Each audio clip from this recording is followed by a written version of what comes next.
આજથી 18 વર્ષ પહેલા 2006માં અમેરિકાએ ઈરાકના એ વખતના શાસક સદ્દામ હુસેનને 30મી ડિસેમ્બરે સવારે 6 વાગે એમને ફાંસી આપી હતી. ઈરાનના શાસક ખોમેની ઉપર અત્યારે અમેરિકા એ જ પ્રકારનું નીતિ અપનાવી રહ્યા છે. વ્હાઇટ હાઉસમાં સિચ્યુએશન રૂમ શરૂ કરી દેવાયો છે. ટ્રમ્પ G7 સમિટ છોડીને અમેરિકા પહોંચી ગયા છે અને ઇઝરાયલ હવે કોઈ પણ ભોગે ઈરાનમાં તખ્તા પલટો કરીને જંપવા માંગે છે. ઈરાનના શાસક ખોમેનીએ કહી દીધું છે કે યુદ્ધ શરૂ થઈ ચૂક્યું છે. આજે આપણે ઈરાન ઇઝરાયલના યુદ્ધમાં અમેરિકા ઝંપલાવે એવી હવે પૂરી શક્યતા છે અને એના માટે હવે ગણતરીના કલાકો જ બાકી છે. એની વાત કરીશું. નમસ્કાર. ઇઝરાયલે એવું કહ્યું છે કે ખોમેનીના મૃત્યુ પછી જ હવે ઈરાન મુક્ત થશે અને એવું પણ કહ્યું છે કે ખોમેની કયા બંકરમાં છુપાયા છે એની એમને ખબર છે.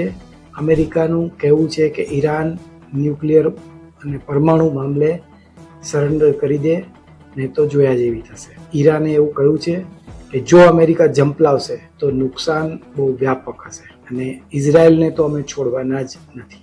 ઇઝરાયલ ઈરાનની આ વાત અમેરિકા અને ઈરાકના જંગની યાદ અપાવે છે. 1979માં જનરલ બકરને ઉથલાવી અને સદ્દામ રાષ્ટ્રપતિ બન્યા હતા. હરીફોને વીણીને એમણે મારવાનું શરૂ કર્યું. 1980માં પશ્ચિમ ઈરાનની સરહદે સેના ઉતારી 8 વર્ષે ચાલેલા યુદ્ધમાં લાખો લોકોના મોત થયા. ઓગસ્ટ 1990માં ઈરાકે કુવેત પર હુમલો કર્યો અને કુવેતને ઈરાકનો 19મો પ્રાંત જાહેર કર્યો. અમેરિકાએ એ વખતે કહ્યું કે તમે કુવેત પરનો કબજો છોડી દો તો બરાબર રહેશે, પણ સદ્દામ માન્યા નહીં અને આખરે અમેરિકાએ ત્રીજું નેત્ર ખોલીને સદ્દામ હુસેનને ધ્વસ્ત કરી નાખ્યા. અમેરિકા ઈરાક અને સદ્દામનો ખાત્મો કેવી રીતે થયો? 2002માં જ્યોર્જ બુશની સરકાર આવી, પછી દબાણ વધ્યું. માર્ચ 2003માં અમેરિકાનો ઈરાક પર હુમલો થયો. 9 એપ્રિલ 2003એ સદ્દામની સત્તાનો અંત આવ્યો. 13 ડિસેમ્બર યાદ રાખજો આ તારીખ, 2003ના રોજ સદ્દામને પકડી લેવામાં આવ્યો અને 30 ડિસેમ્બર 2006ના રોજ એને ફાંસી આપી દેવામાં આવી.